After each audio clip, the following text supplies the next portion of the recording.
भोलेनाथ की कृपा से आरंभ करते हैं आज की पवित्र कथा।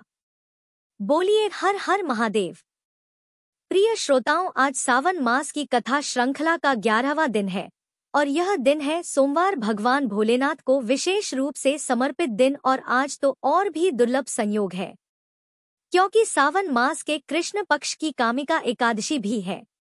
इस पावन अवसर पर हम नमन करते हैं महादेव के अत्यंत कृपालु चंद्रशेखर रूप को, जिनके मस्तक पर विराजमान चंद्रमा शीतलता, संयम और ब्रह्मा ज्ञान का प्रतीक है। उनके साथ साथ हम माता पार्वती, चंद्रदेव और समस्त शिव गणों को भी वंदन करते हैं। आज की कथा से पहले हम सभी प्रार्थना करते हैं। हे चंद्रशेखर भोलेनाथ, हमारे भीतर की अस्थिरता, अशांति और अहंकार को दूर करें। हे पार्वती माता, हमें अचल श्रद्धा, सरलता और सेवा का वरदान दे। हे सोमदेव, हमारी बुद्धि को शीतलता, मन को स्थिरता और वाणी को मधुरता प्रदान करें। यदि किसी भी व्रत, पूजन या कथा श्रवण में हमसे कोई त्रुटि हो गई हो तो उसे कृपया क्षमा करें और अपने चरणों में स्थान दें। आज का यह सोमवार सावन मास के बीचों बीच वह शुभ दिन है जब शिव भक्ति अपने चरम पर होती है। यह दिन मन, वचन और कर्म से स्वयं को भगवान शिव के चरणों में अर्पित करने का है। सभी प्रेम से बोलिए चंद्रशेखर भगवान की जय, माता पार्वती की जय। आज की कथा से पहले जान लेते हैं आज के पंचांग के बारे में। आज दिनांक है 21 जुलाई और दिन है सोमवार और आज श्रावण मास के कृष्ण पक्ष की एकादशी तिथि सुबह 9:38 तक रहेगी। बाद में द्वादशी तिथि प्रारंभ हो जाएगी। आज ब्रह्मा मुहूर्त सुबह 4:20 से 5:08 तक रहेगा और सूर्योदय का समय होगा सुबह 5:56। सूर्यास्त शाम 7:09 पर होगा। इसके अलावा आज रोहिणी नक्षत्र रात 9:07 तक रहेगा। बाद में मृगशिरा नक्षत्र प्रारंभ हो जाएगा। वृद्धि योग शाम 6:39 तक और बाद में ध्रुव योग प्रारंभ हो जाएगा। राहु काल सुबह 7:30 बजे से 9 बजे तक रहेगा। आइए अब आज के महात्म्य से पहले एक छोटी सी कथा के माध्यम से जानते हैं कि एकादशी व्रत के पुण्य प्रताप से क्या क्या चमत्कार हो सकता है, कैसे भगवान स्वयं अपने एक भक्त का उद्धार करने के लिए आते हैं। एक बार एक बूढ़ी माई थी जो नियमित 11 माता का यानी एकादशी का उपवास रखा करती थी और तुलसी के पौधे की सेवा किया करती थी। तुलसी के पौधे को सींचा करती थी। वे सुबह को बिना तुलसी के पौधे की पूजा किए अन्न या जल तक ग्रहण नहीं करती थी। जब भी वह बूढ़ी माई तुलसी के पौधे को सींचती तो तुलसी माता से कहती है, तुलसी माता सत की दाता, मैं तेरा बिरवा सींचती हूँ। मुझे बहू दे, पीले रंग की धोती दे, मीठा ग्रास दे, बैकुंठ में वास दे, अच्छी मौत दे, चंदन का काठ दे, अच्छा राज दे, खाने को दाल भात दे और गारस के दिन कृष्ण का कांधा दे। बूढ़ी माई की यह बात सुनकर तुलसी माता सूखने लगी। तुलसी माता को इस प्रकार सूखता देखकर एक दिन भगवान कृष्ण ने पूछा, हे तुलसी, तुम दिन प्रतिदिन क्यों सूखती जा रही हो? तब तुलसी माता ने कहा कि बस मेरे मन की मत पूछो प्रभु। भगवान कहने लगे, मैं नहीं पूछूंगा तो कौन पूछेगा? तब तुलसी माता कहती हैं कि हे प्रभु, एक बूढ़ी माई आती है और अपनी बात कहकर चली जाती है। मैं उनकी सारी बातें तो पूरी कर दूंगी, लेकिन कृष्ण का कांधा कहाँ से लाऊंगी? तब भगवान श्री कृष्ण बोले कि वह बूढ़ी माई मरेंगी तो मैं अपने आप ही कांधा देने आ जाऊंगा। तुम बूढ़ी माई से यह बात कह देना। और इसके कुछ समय बाद वह बूढ़ी माई मर गई। बूढ़ी माई के मरने पर सारा गांव इकट्ठा हो गया और उनका अंतिम समय आने पर जब उन्हें उठाने लगे तब तो वह बहुत भारी हो गई, जिससे वह किसी से उठाए ना उठ सकी। सभी कहने लगे, यह तो बहुत धर्मात्मा थी, बहुत संस्कारी थी, खूब पूजापा करती थी, कोई पाप तक इन्होंने नहीं किया, फिर यह इतनी भारी कैसे हो गई? तभी बूढ़े ब्राह्मण के भेष में वहां भगवान श्री कृष्ण आए और कहने लगे, भीड़ कैसी है? तब गाँव वाले बोले कि एक बूढ़ी माई मर गई है और आज एकादशी का दिन है। वो इतनी पापिन थी कि उसकी अर्थी उठाई नहीं उठ रही। यह तो बहुत भारी हो गई है। भगवान बोले कि मुझे इनके कान में कुछ कह लेने दो, फिर यह उठ जाएंगी। तब भगवान श्री कृष्ण बूढ़ी माई के पास गए और चुपके से उनके कान में कहा हे बूढ़ी माई, तू अपने मन की कर ले। पीतांबर की धोती ले, मीठा मीठा ग्रास ले, बैकुंठ में वांस ले, चटक की चाल ले, चंदन का कांठ ले, झालर की झकार ले, दाल भात को जीम और श्री कृष्ण का कांधा ले। भगवान की सारी बातें सुनकर बूढ़ी माई तो हल्की हो गई और तब भगवान कृष्ण उन्हें अपने कांधे पर लेकर गए। इस प्रकार बूढ़ी माई को मुक्ति मिल गई और वह बैकुंठ लोक को चली गई। हे तुलसी माते, जैसे आपने उन बूढ़ी माई को मुक्ति दी ऐसे ही सभी को मुक्ति देना। जैसे भगवान कृष्ण ने उन्हें कांधा दिया वैसा ही हम सबको भी देना। प्रेम से बोलिए श्री कृष्ण भगवान की जय, तुलसी माता की जय। अब सुनिए आज का अध्याय। महादेव जी कहते हैं, हे महादेवी, पूर्व काल में जब स्वयंभू मनवंतर का त्रेता युग चल रहा था, उस समय श्वेतकेतु नाम के एक राजर्षि थे। वे बड़े भारी तपस्वी थे। उन्होंने प्रभास क्षेत्र में आकर समुद्र के तट पर शिवलिंग की स्थापना करके महान तप आरंभ कर दिया। तपस्या और नियम का पालन करते हुए उनके 14 वर्ष बीत गए। तब एक दिन मैंने उन्हें दर्शन देकर कहा, सुव्रत वर्मा। तब श्वेतकेतु बोले, प्रभु मुझे अपनी अविचल भक्ति दीजिए और इस स्थान पर सदा निवास कीजिए। तब तथास्तु कहकर मैं वहां से अंतर्ध्य हो गया। कुछ समय के बाद राजा श्वेतकेतु ने उस लिंग की आराधना करके महान अभ्युदय युक्त स्थान को प्राप्त किया। इसलिए उस शिवलिंग का नाम श्वेतकेत्वेश्वर हो गया। इसके बाद कलयुग आने पर पवन पुत्र भीमसेन अपने भाइयों के साथ तीर्थ यात्रा के प्रसंग से प्रभास क्षेत्र में आए। वहां उन्होंने रात्रि में जागरण करके समुद्र के समीप श्वेतकेत्वेश्वर लिंग का पूजन किया। तब से उसका नाम भीमेश्वर लिंग पड़ गया। श्वेतकेत्वेश्वर लिंग का एक बार दर्शन मात्र कर लेने से अन्य जन्मों के किए हुए तथा इस जन्म के भी बहुत से पाप तुरंत ही नष्ट हो जाते हैं। भीमेश्वर से पूर्व और सोमनाथ से अग्निकोण में सरस्वती द्वारा स्थापित महाप्रभावशाली रवेश्वर लिंग है। मनुष्य को चाहिए कि वह सरस्वती देवी तथा भैरवेश्वर लिंग का विधिवत पूजन करें।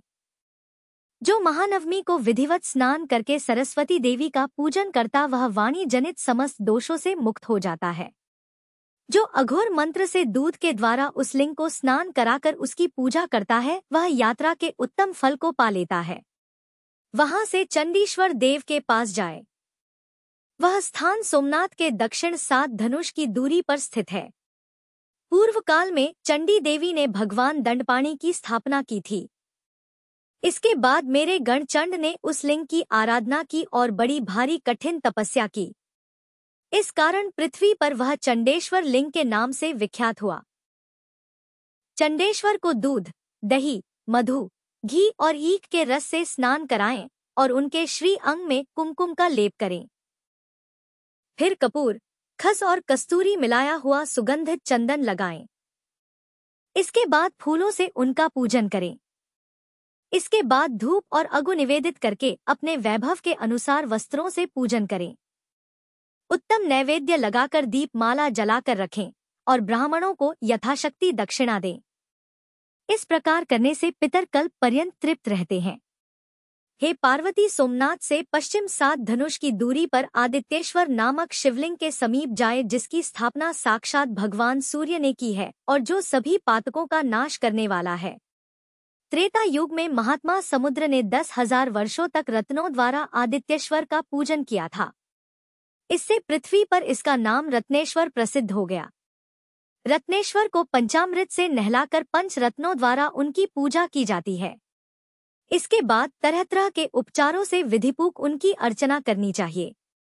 ऐसा करने पर मनुष्य मेरु पर्वत के दान का फल पाता है। उसे सब तीर्थों के सेवन का फल मिल जाता है और वह अपने पितृकुल और मातृकुल दोनों का उद्धार कर देता है। रत्नेश्वर का दर्शन करके मनुष्य अपने सभी पाप धो डालता है। जो विधि पूर्वक रत्नेश्वर लिंग की पूजा करके शत्र रुद्रीय का जप करता है वह फिर इस संसार में दोबारा जन्म नहीं लेता। महादेवी वहां से परम उत्तम अंगारेश्वर के समीप जाए, जिसकी स्थापना भूमिपुत्र मंगल ने की है। वह स्थान सोमनाथ से ईशान कोण में है।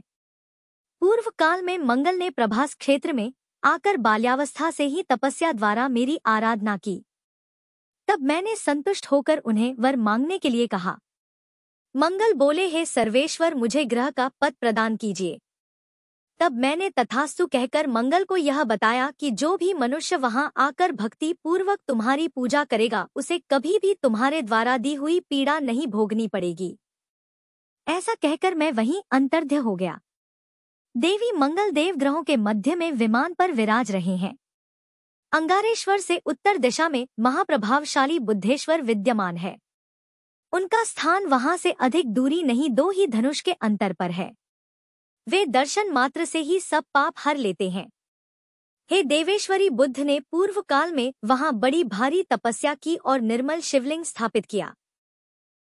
इससे संतुष्ट होकर मैंने बुद्ध को भी गृहत्व प्रदान किया है।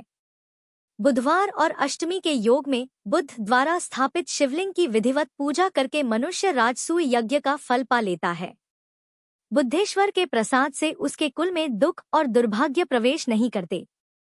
उमा मंदिर के पूर्व भाग में सिद्धेश्वर से आग्नेय कोण में बृहस्पति द्वारा स्थापित महालिंग है और बृहस्पति जी ने भक्ति भाव से उसकी आराधना करके मुझ देवेश्वर शिव को संतुष्ट किया। इससे उन्होंने संपूर्ण मनोवांछित फल प्राप्त कर लिए। मुझसे ज्ञान पाकर वे देवताओं के पूजनीय गुरु हो गए और ग्रह के पद पर प्रतिष्ठित होकर इस समय स्वर्ग लोक में आनंद भोगते हैं। बृहस्पतिश्वर का भक्ति भाव से दर्शन करके मनुष्य कभी दुर्गति में नहीं पड़ता। उसे बृहस्पति की ओर से पीड़ा नहीं मिलती। शुक्ल पक्ष की चतुर्दशी तथा गुरुवार के योग में पंचोपचार से विधि पूर्वक उक्त लिंग की पूजा करके मनुष्य परम पद को प्राप्त कर लेता है।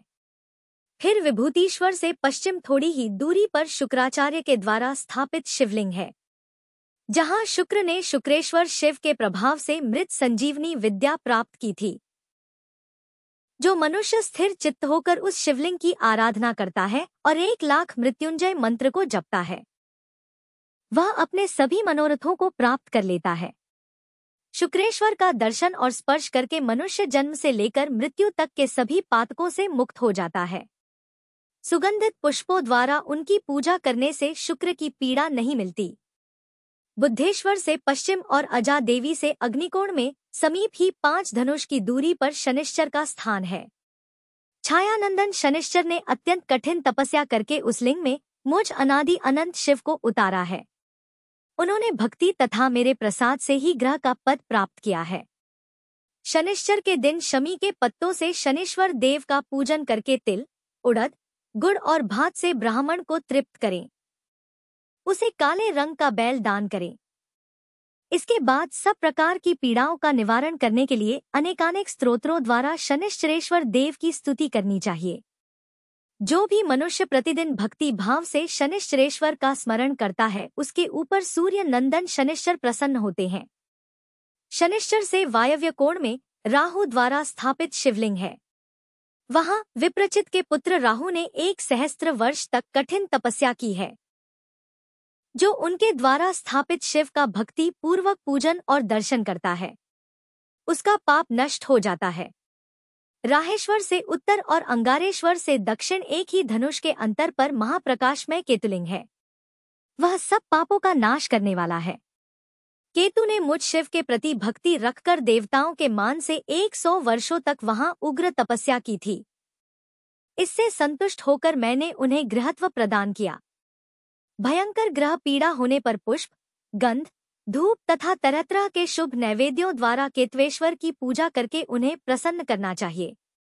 इससे सब पीड़ा शांत हो जाती है। जो पूर्वोक्त 14 देव स्थानों को भक्ति भाव से जानता है, वह क्षेत्र के फल का भागी हो जाता है। सावन मास महात्म्य की कथा में बस इतना ही। अब रसपान कीजिए भगवान शिव के 12 दिव्य ज्योतिर्लिंगों में से एक मल्लिकार्जुन ज्योतिर्लिंग की कथा का।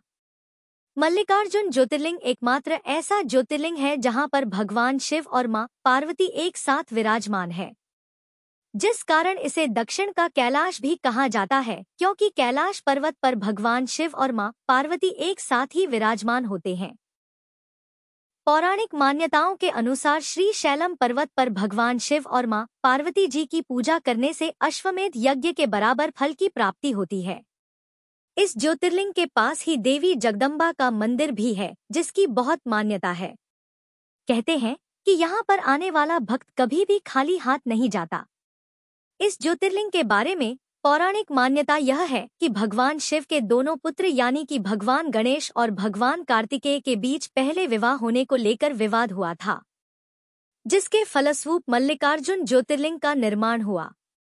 वैसे मल्लिकार्जुन ज्योतिर्लिंग के विषय में दो पौराणिक कथाएं प्रचलित हैं, जिसमें से आज आप दोनों ही कथाओं का रसपान करेंगे। पहली पौराणिक कथा के अनुसार जब गणेश जी और कार्तिकेय जी विवाह के लिए झगड़ा करने लगे तब भगवान शिव ने उनसे कहा कि जो पहले इस पृथ्वी का चक्कर लगाकर आएगा उसी का विवाह पहले करवा दिया जाएगा।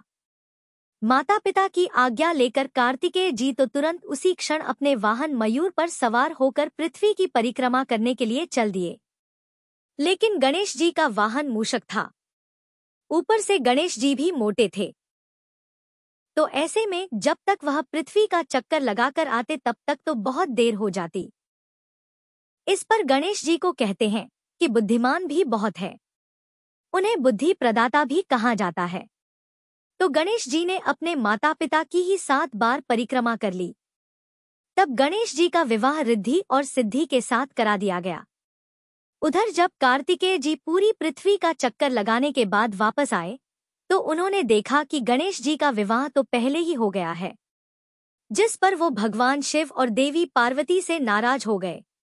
नाराज होने के बाद कार्तिकेय जी क्रौंच पर्वत पर आ गए। सभी देवताओं ने कार्तिकेय जी को वापस लौटने का बहुत आग्रह किया, लेकिन वो नहीं माने। तब माता पार्वती और भगवान शिव को अपने पुत्र का वियोग होने लगा, जिससे वे दुखी हो गए। ऐसे में एक दिन जब भगवान शिव और माता पार्वती से नहीं रहा गया तो वे दोनों स्वयं ही अपने पुत्र से मिलने के लिए क्रौंच पर्वत पर आ गए। लेकिन कार्तिकेय जी ने अपने माता पिता को आता हुआ देखा तो और दूर चले गए। अंत में अपने पुत्र के दर्शन की लालसा से भगवान शिव ज्योति रूप धारण कर उसी पर्वत पर विराजमान हो गए। कहा जाता है कि उसी दिन से यह शिवलिंग मल्लिकार्जुन ज्योतिर्लिंग के नाम से जाना जाने लगा। मल्लिकार्जुन ज्योतिर्लिंग आंध्र प्रदेश के कृष्णा जिले में कृष्णा नदी के तट के पास श्रीशैल पर्वत पर स्थित है और इसी को दक्षिण का कैलाश भी कहा जाता है। दूसरी पौराणिक मान्यता के अनुसार इसी पर्वत के पास चंद्रगुप्त नामक एक राजा की राजधानी थी। एक बार राजा की कन्या किसी विशेष विपत्ति से बचने के लिए अपने माता पिता के महल से भागकर इस पर्वत पर चली गई। वहां जाकर वह वहीं के ग्वालों के साथ कंदमूल और दूध आदि से अपना जीवन निर्वाह करने लगी। उसी राजकुमारी के पास एक श्यामा नाम की गाय थी जिसका दूध हर दिन कोई दूध लेता था। एक दिन उसने चोर को दूध धोते हुए देख लिया तो वह क्रोध में उसे मारने के लिए दौड़ी। जैसे ही वह गाय के निकट पहुंची तो वहां पर उसे शिवलिंग के अलावा कुछ भी नहीं मिला। बाद में शिव भक्त उस राजकुमारी ने उस जगह पर एक भव्य मंदिर का निर्माण कराया। तब से भगवान मल्लिकार्जुन वहीं पर प्रतिष्ठित हो गए। हमारे धार्मिक ग्रंथों में मल्लिकार्जुन ज्योतिर्लिंग की कथा का गुणगान किया गया है। महाभारत के अनुसार श्रीशैल पर्वत पर भगवान शिव और मां पार्वती का पूजन करने से जीवन की सारी बाधाएं दूर हो जाती हैं और सारे पापों का नाश हो जाता है, मनचाही इच्छा की पूर्ति होती है। इसलिए अपने जीवन काल में यदि संभव हो तो एक बार सभी 12 ज्योतिर्लिंगों के दर्शन अवश्य करने चाहिए। अब सुनिए ओंकारेश्वर ज्योतिर्लिंग की कथा। शिव महापुराण में ओंकारेश्वर ज्योतिर्लिंग की महिमा का विस्तार से वर्णन किया गया है। श्री ओंकारेश्वर और श्री ममलेश्वर के दर्शन का पुण्य बताते हुए नर्मदा स्नान के पावन फल का भी इसमें वर्णन किया गया है। हर मनुष्य को इस क्षेत्र की यात्रा और ओंकारेश्वर ज्योतिर्लिंग के दर्शन जीवन में एक बार अवश्य ही करने चाहिए। जय भोलेनाथ। आज के अध्याय में बस इतना ही। अगले भाग में फिर मिलेंगे। तब तक शिव भक्ति में जुड़े रहिए। हर हर महादेव।